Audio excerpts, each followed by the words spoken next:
Pero glucosa, cortocircuito. VPP. 2 horas. Cuéntenme un poco acerca de los ácidos nucleicos. No, yo no me acuerdo de eso. ¿Qué recuerdan de esto? O sea, las preguntas directamente conmigo, o sea, no tienen interés. Uy. Era de la adenosina, la citosina, la guanina y eso. Yo ya me acuerdo de esa. Sí. No, ahí están, son elementos. Dale. Ok, entonces, ¿cuál era el monómero de los ácidos nucleicos? Nucleótidos. Y un nucleótido estaba formado por la ribosa, el azúcar, bien, la base nitrogenada y el fosfato, ¿cierto? Eso era. Entonces yo iba pegando los nucleótidos y así era que formaba los ácidos nucleicos. ¿Qué es un ácido nucleico? Es un montón de nucleótidos pegados. Y allí tengo bases nitrogenadas. ¿Cierto? Entonces es el polímero de nucleótidos, que son estos aquí. Fosfato en grandes cantidades. Las bases nitrogenadas vamos a enseñar, vamos a aprender a hacerlas desde compuestos de nitrógeno. Entonces nosotros la podemos hacer partiendo de algunos aminoácidos. ¿Listo? Pero entonces lo único que nos queda es de dónde viene el azúcar, porque es ribosa. Nosotros comemos ribosa, sí, pero muy poco, casi, o sea, y esta se destruye generalmente, o sea, no es que nosotros tengamos un influjo de ribosa importante. Tenemos que hacer ribosa. ¿Viste? Nosotros, como hemos estado trabajando, nosotros tenemos glucosa y esa glucosa la convertimos en piruvato, la convertimos en glucógeno. Piruvato, lactato, la convertimos en glucógeno. Pero ¿y cómo hacemos entonces esta bendita ribosa? Entonces, de la glucosa hay un cortocircuito que es la vía pentosas fosfatos, la VPP, y es allí donde vamos a hacer ribosa. Yo les voy a presentar la vía. Las reacciones son complejas, principalmente por los saltos que hay. Ya les he dicho nuevamente, o sea, creo que ustedes se aprendan cada una de las reacciones no es importante. O sea, sepan trascender el concepto. ¿Listo? Entonces, para que no se vayan a quedar mucho allí en los saltos que vamos a identificar. La BPP, además de que se van a producir pentosas fosfato, es una de las vías más importantes para la producción de NADPH. Es una vía acoplada a la glicólisis y por ende también es citoplasmática. Entonces al final pues yo puedo obtener diferentes moléculas, entre ellas yo puedo favorecer la producción de ribosa 5-fosfato. ¿Listo? Yo puedo hacer ribosa 5-fosfato. Pero lo que más importa en la BPP es la producción de NADPH. A pesar de que se llama vía pentosa fosfato, realmente esta vía se da para producir NADPH. ¿Para qué me sirve el NADPH? Potencial reductor. Bueno, más fácil entonces, ¿qué es el NADPH? No qué significa la N, la I, la D, no. El potencial reductor. ¿Es qué? ¿El potencial reductor? Potencial reductor, sí, es una coenzima y nos sirve mucho entonces para esas reacciones de oxidorreducción.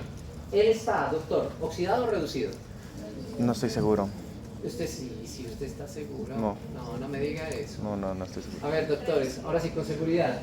¿Oxidado o reducido? Reducido. Muy bien, doctor.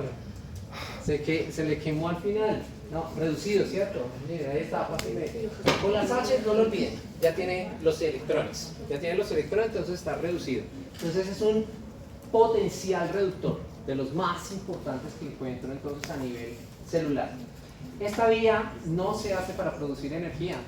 Entonces, energéticamente está muerta. ¿Listo? Es inerte en términos energéticos. Siga. Y como les decía, es un cortocircuito de la glicólisis. Entonces, la vía de la glicólisis comienza, hace un cortocircuito para generar esto y volver otra vez a la glicólisis. No produzco, no gasto energía, no va a pasar nada. Yo tengo básicamente dos segmentos de reacciones, ¿sí? Unas reacciones oxidativas, que son reacciones irreversibles, que son las primeras que ocurren allí. Entonces, pues, vamos a intentar oxidar estas moléculas. Entonces, este mecanismo de oxidación ustedes ya lo conocen muy bien. ¿Qué encuentran aquí? ¿Qué grupo funcional es este? Aldehído, ¿cierto? Este es el grupo aldehído. Oxiden un aldehído, ¿en qué se convierte? ¿En qué? Yo no los escucho. En ácido, ¿cierto? En ácido. ¿Cierto? Si usted lo oxida, se convierte en ácido. Si yo quiero oxidar ese carbono del ácido, ¿qué ocurre? Ya lo hemos hablado varias veces eso. ¿Qué pasa si yo oxido ese carbono que ya es ácido? Que ya es un COOH. Rompo el enlace, ¿cierto? Y produzco CO2. Entonces, básicamente lo que ocurre con la glucosa, miren que en todos ellos, el inicio es con la glucosa atrapada, ¿no? La glucosa 6-fosfato. Ni menciono esa primera reacción porque ya la conocemos.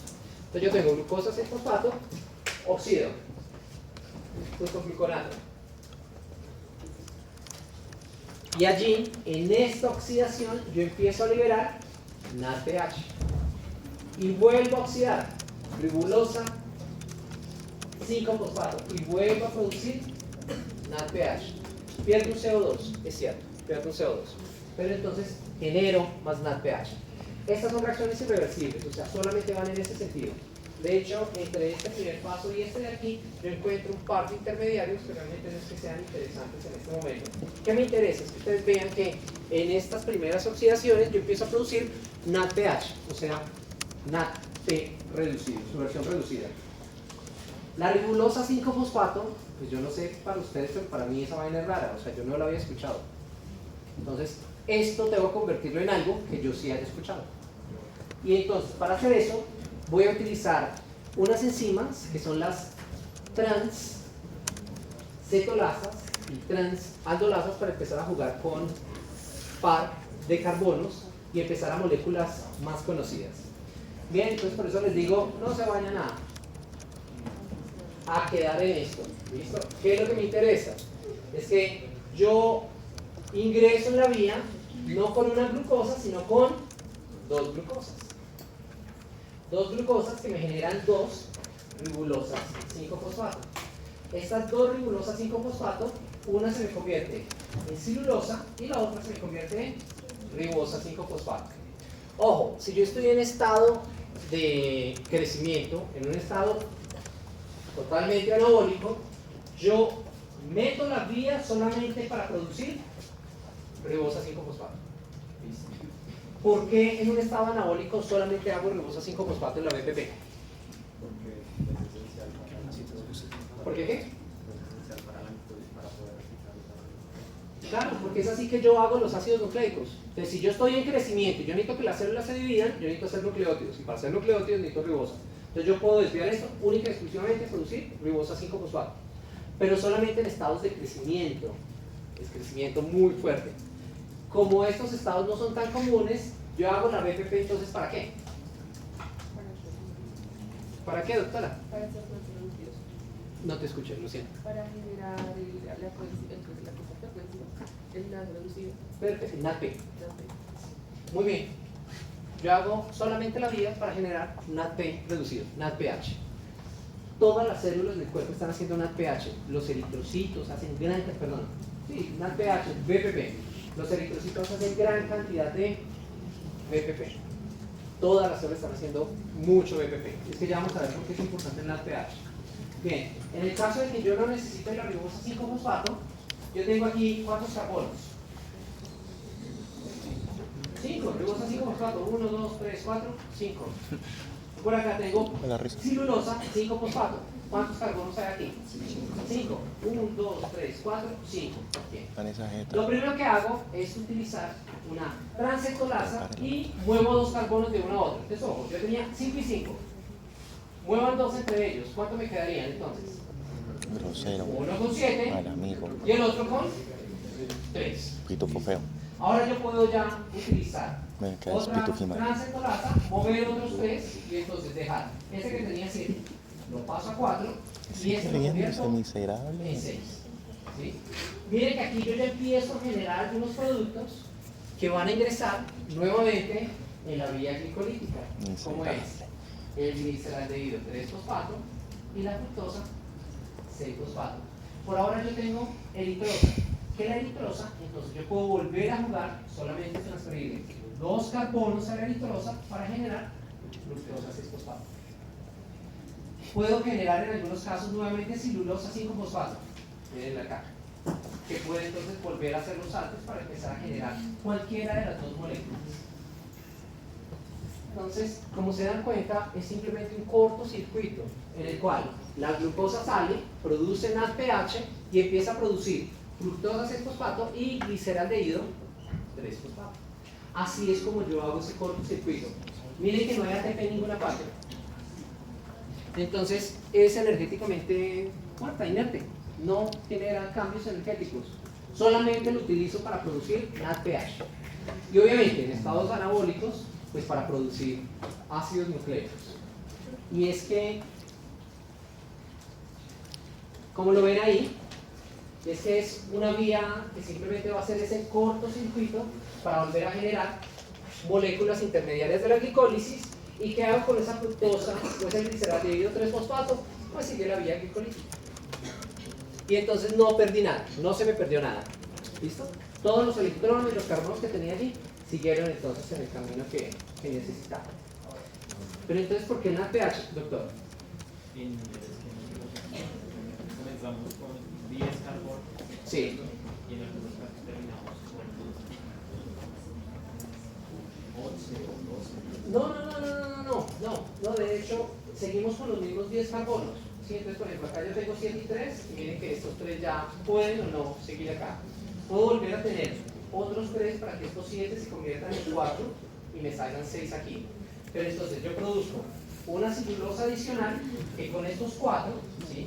Entonces, con estos 4 y esos 5, 9 de aquí, estos 4 y uno adicional de estos 5 de acá son 9, que se van a convertir en 6 y 3. Entonces, por eso les digo, son saltos que realmente no es que me interese como ustedes pueden saltar de un compuesto a otro, sino que puedan ver que es simplemente un cortocircuito inerte, pero que tiene una funcionalidad muy clara, que es producir NADP.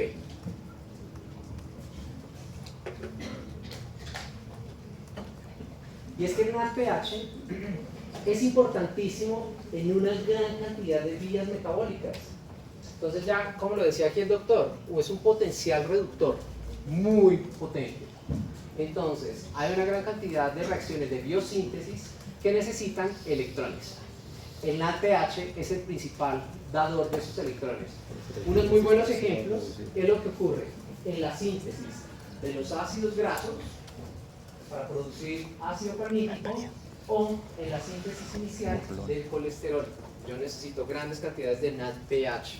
Entonces, en la biosíntesis lipídica, y no solamente de él, de hecho de otras, pero es para ponerles un ejemplo, necesito NADPH como agente reductor. ¿Listo? Que entregue electrones para yo poder empezar a crecer esas moléculas. Esto es genial. El peróxido de hidrógeno, ¿cómo lo conocemos en la casa? Bien, y de esto hay grandes cantidades. Nosotros producimos mucha agua oxigenada. Este peróxido de hidrógeno, pues esa producción en exceso no es la mejor. La cosa es que nuestro metabolismo oxidativo empieza a terminar generando grandes cantidades de peróxido de hidrógeno, va generando mucho peróxido de hidrógeno.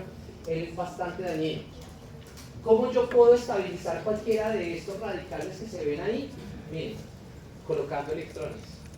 Cuando yo le voy colocando a esas especies reactivas de oxígeno, electrones, yo los convierto finalmente en agua. Y el agua ya es una molécula inerte, tranquilo, o sea, no me va a generar ningún problema. ¿De dónde vienen esos electrones? Pues, obviamente, del NADPH. Entonces, un muy buen ejemplo de cómo funciona el NADPH. El NADPH se encarga de generar la forma reducida del glutatión. El glutatión, ya se los pregunté el semestre pasado, ¿no? Un tripéptido formado de glicina, cisteína y glutamato. No nos interesa en este momento esa estructura, pero sí la función del glutatión. El glutatión es un excelente antioxidante, pero para él poder trabajar tiene que estar en su estado reducido. No puede estar oxidado, tiene que estar reducido. ¿Cómo lo llevo yo a mi estado reducido? Con el NADPH. Entonces, él cada vez que sale a trabajar y va y hace sus peleas, pierde los electrones y queda en su estado oxidado. El NADPH lo convierte nuevamente en reducido. ¿Qué hace el glutatión reducido? El glutatión reducido, pues básicamente lo que hay en el interior es algo que se llama glutatión peroxidasa, en el interior de los peroxisomas y también a nivel citoplasmático. Ese glutatión peroxidasa lo que hace es tomar el peróxido de hidrógeno, o sea, el agua oxigenada, y la convierte en agua. Eso es lo que hace. Le pone electrones al H2O2 y la convierte en agua. Si el glutatión pierde los electrones, se convierte en glutatión oxidado. Tengo que volverlo a reducir, NADPH. Puede hacer lo mismo, NADPH, y así sucesivamente. ¿Listo? Esta es una de las principales barreras que tenemos, o una de las principales defensas, mejor, que tenemos en contra del peróxido de hidrógeno, que es bastante agresivo a nivel celular.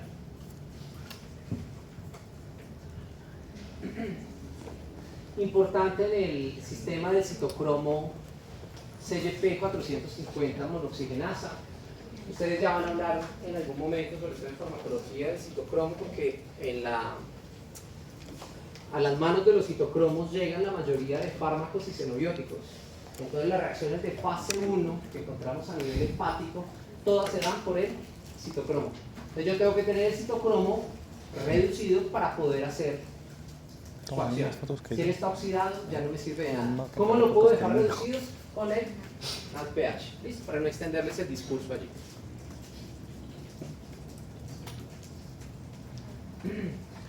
Esta es una de las mejores que hay. Fagocitosis leucocitaria. Cuando un leucocito se come una bacteria, por ejemplo, ¿sí?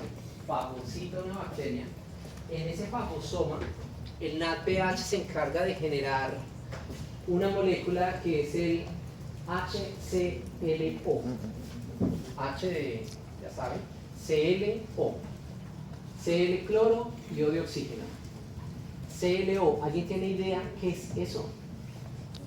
Se usa mucho en la casa. En gran cantidades en la casa se utiliza eso. Sí. ¿Cuál?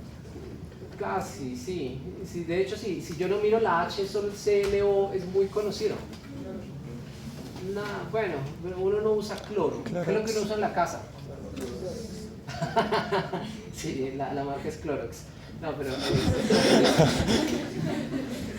el compuesto químico, ¿alguien sabe cómo se llama el compuesto químico que en el Clorox? Estoy seguro que ustedes lo saben, estoy seguro, todo el mundo lo dice. A veces uno no pide Clorox, ni cloro, sino que uno pide es hipoclorito. Ah, sí, está bien. Tu químico de cabecera. Mira, mira. Entonces, simplemente piensen en la ingeniería química de esta vaina tan genial. El leucocito genera un fagosoma y en el fagosoma utiliza el oxígeno y crea hipoclorito. ¿Qué hace el hipoclorito con esa pobre bacteria? Exactamente. Entonces, así es como es el mecanismo de la fagocitosis leucocitaria. Entonces, así es una excelente forma de defendernos contra patógenos externos. Y para yo poder hacer hipoclorito, necesito NADPH. ¿Listo? Si no tengo NADPH, no puedo hacer el hipoclorito, o sea, no puedo tener una fagocitosis leucocitaria eficiente. Y finalmente, como para dejar resumida como las principales funciones del NADPH, yo tengo la síntesis de NO. ¿Qué es NO? Óxido nítrico, ¿no? Óxido nitroso. Ah, Óxido nítrico. Es eso. ¿Qué es NO? no.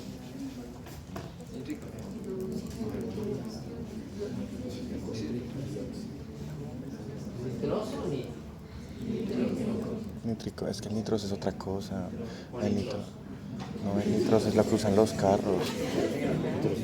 Ajá. Eso es a punta de nitrógeno, que es diferente. La L-arginina, ¿qué es la arginina? Un aminoácido. La arginina entra en manos de la no sintasa, ¿sí?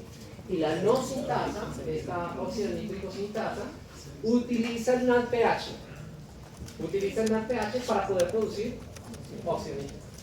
¿Listo? Para poder producir NO. Y libera otro aminoácido que es uno de esos. ¿Se acuerdan cuántos aminoácidos hay en el sistema celular? ¿Cuántos hay? ¿Cuántos tipos hay? No, esa es la primera clase que ustedes tienen conmigo. Lo primero que les digo es: no son 20. Creo que les quedó fue todo lo contrario, que son 20. No, no son 20. Les decía, son más de 200. ¿Sí? Más de 200. La L-citrulina es uno de esos. ¿Listo? Es uno de esos tantos que hay ahí, así como la taurina, etc. Bien, es un aminoácido, no nos interesa, pero de esa manera es que genera el NO. Para producir NO, tengo que tener NADPH. Si no tengo NADPH, no puedo producir NO. ¿Listo? Entonces, ese es lo que quiero decirles. El NO, ¿para qué es importante? Miren ahí. Relaja el músculo liso. También Relaja el agrega músculo liso, paquetar. muy bien. Vasodilata. Células de insuficiencia cardíaca. Asimismo previene la agregación Ay, espectacular. plaquetaria. Entonces, bueno, importantísimo. Es un fuerte Son verdecitas. neurotransmisor a nivel de encéfalo y también es interesante para la señalización en macrófagos Pendejo. respecto a defensa. ¿Listo? Entonces el NO es importante, pero para poder tener este óxido nítrico tenemos que tener NADPH. Si no hay NADPH, no hay óxido nítrico.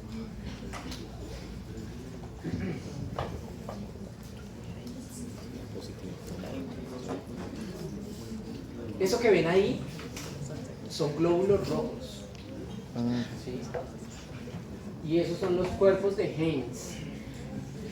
¿Alguien buscó los cuerpos de Haynes? Tiene un nombre de salsa. A ver, doctora. Porque todo tiene como un No nombre va a de quedar comida. mal a todos sus compañeros porque si alguien viene y pregunta ¿cuáles son las clases de mañana? Es porque yo estoy seguro que es que van a ir y van a preparar estas clases de una manera, pero ya me di cuenta que son solamente ganas de molestar. A ver, doctor, ¿qué pueden ser los cuerpos de Haynes? Sin pena, doctora.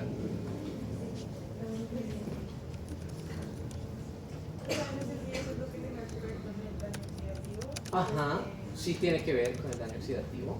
Y pues pero no sé si es que, digamos, como lo de la pH tiene que mantener el glutathione activo para que pues no haya una en algo así. Bueno, pero ¿y qué pueden ser esos cuerpos de Haynes de lo que leyó que eran? ¿Decían algo?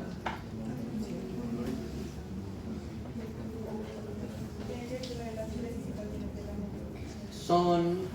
Son compuestos de nitrógeno, proteína, y puede ser grandes cantidades de diferentes proteínas citoplasmáticas, como es un glóbulo rojo, principalmente hemoglobina, que no se puede mantener en un estado reducido, sino que se empieza a oxidar, y al oxidarse, principalmente a nivel de cisteínas, donde están los azúcares, se va aglomerando y forman estas vainas. ¿Listo?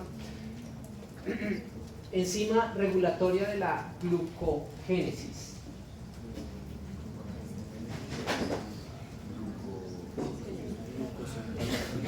Ya no puede, pasó dos diapositivas. La B. ¿Sí, sí? ¿Cuál, doctora? Glucogenosintasa. Enzima regulatoria de la glucogenólisis. ¿Glucogeno qué? ¿Verdad? Fosforilasa, bien, glucógeno fosforilasa. Enzima regulatoria de la BPP, glucosa 6-fosfodeshidrogenasa. ¿Listo? Recuerden la primera reacción de la glucosa 6-fosfato. ¿Qué le pasaba a esa glucosa 6-fosfato? ¿En qué se convertía? En 6-fosfogluconato, que dejaba de ser aldehído para convertirse en ¿qué? En ácido, ¿cierto? Esa primera reacción, esa enzima es la enzima que regula el proceso. ¿Listo? Entonces, cuando yo tengo estados oxidativos, el sistema activa la enzima para que ella empiece a funcionar. ¿Por qué un estado oxidativo activaría la BPP? Para producir NADPH. Perfecto, doctor, para producir NADPH. Y el NADPH es una de las principales defensas que tenemos contra el estrés oxidativo. ¿Cómo el NADPH me sirve a mí para defenderme contra el estrés oxidativo? Porque lo reduce. Pero ¿cómo nos defendemos contra él, doctor? ¿Reduciendo a quién? ¿A través de quién? A través del glutatión. ¿Se acuerdan que ya teníamos el glutatión como uno de los principales? Entonces, es así en que yo me defiendo contra esos estados oxidativos. Ahora, si yo tengo una mutación en G6PDH, no voy a hacer una BPP de manera eficiente. Eso quiere decir que yo voy a preponder si por estimular o por mantener esos estados oxidativos elevados. Entonces yo voy a tener realmente un estrés oxidativo constante en mis sistemas celulares. ¿Cuál es el problema con los eritrocitos? El NADPH de los eritrocitos es totalmente dependiente de la BPP por la ausencia de un montón de organelos. El resto de células tienen otros sistemas para producir NADPH. Un ejemplo, la enzima málica. Puedo producir NADPH de otra forma. El eritrocito no. Única y exclusivamente lo hace por la BPP. Entonces, por eso, si yo tengo deficiencias de G6PDH, claramente estas personas, uno lo que empieza a encontrar es que ante cualquier estímulo oxidativo empiezan a presentar anemia. Anemia que la podemos categorizar ampliamente como en 3 tipos, que serían ¿cuáles?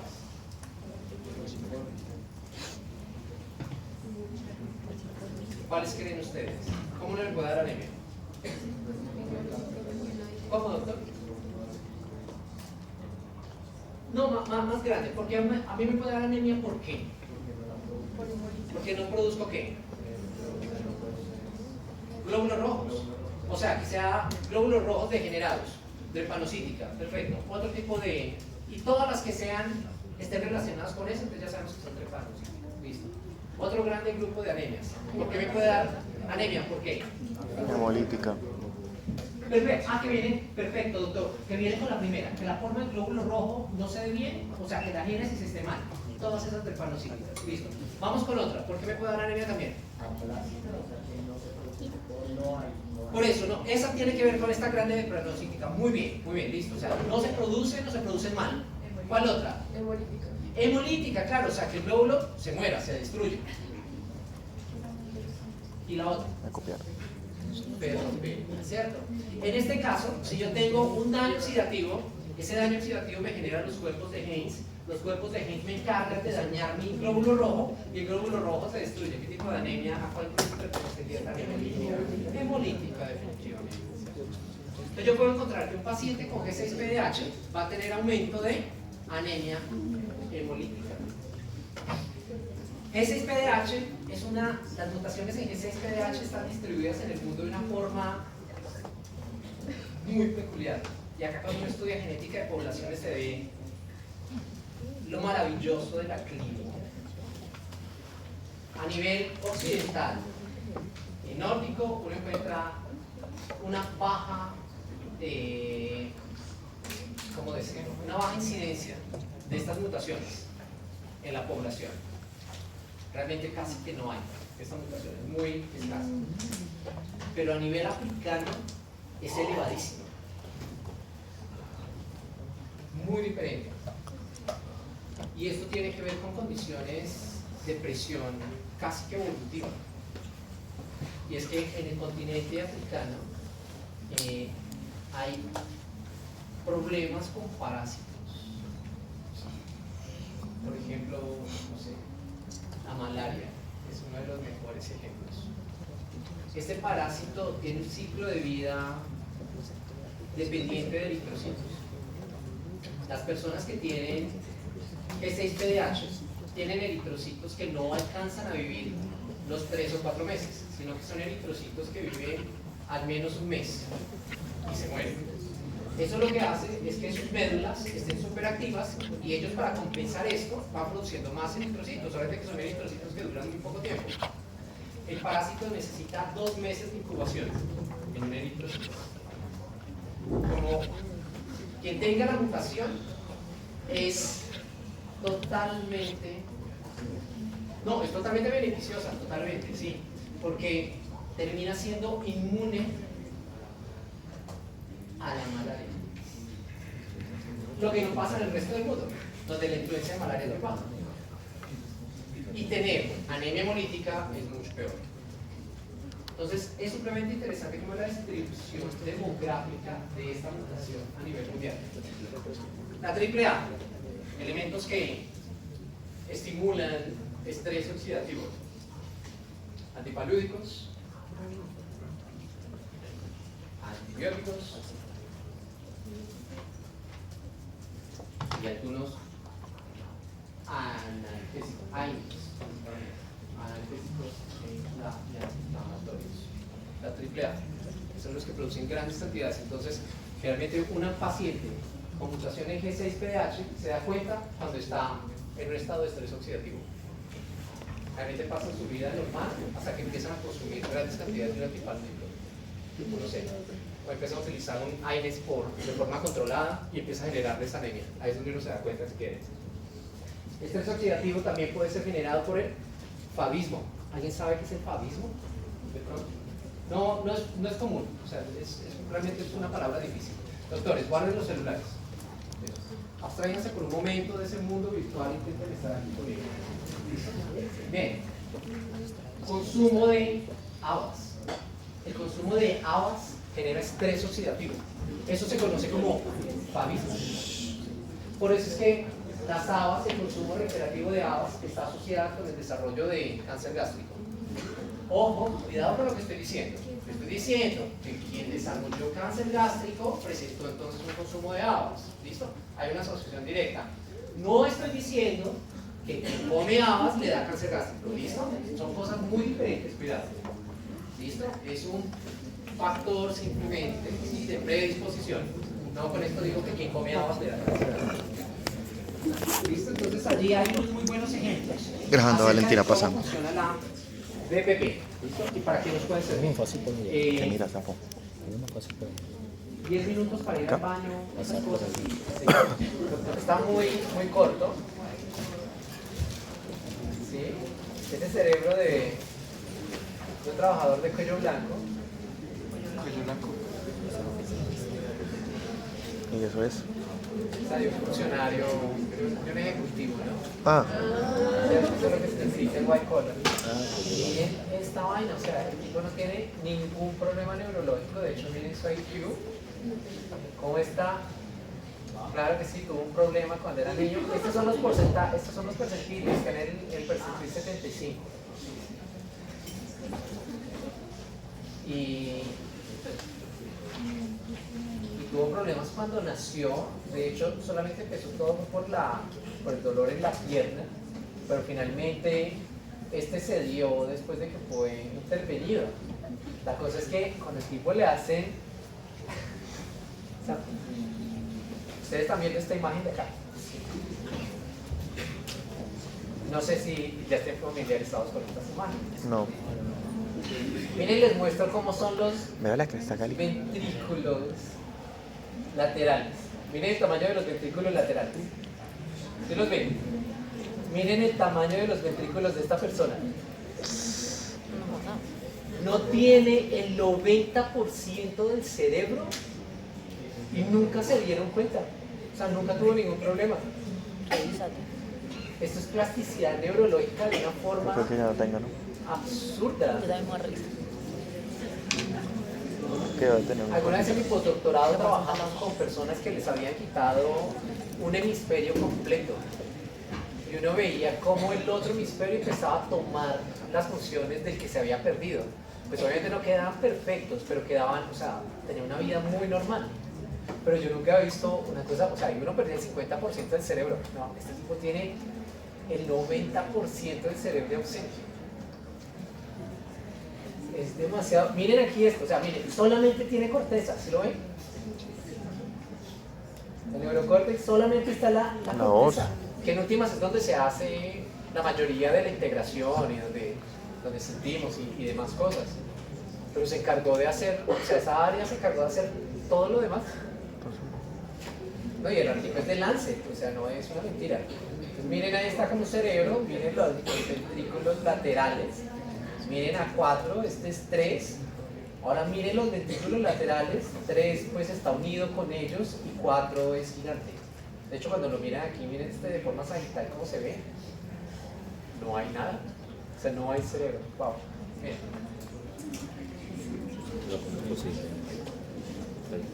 No sé. Qué loco.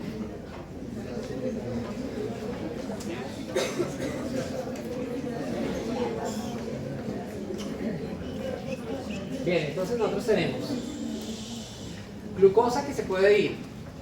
Si yo tengo demanda energética, ¿qué hago con esa glucosa? La uso, listo. ¿Y cómo la uso?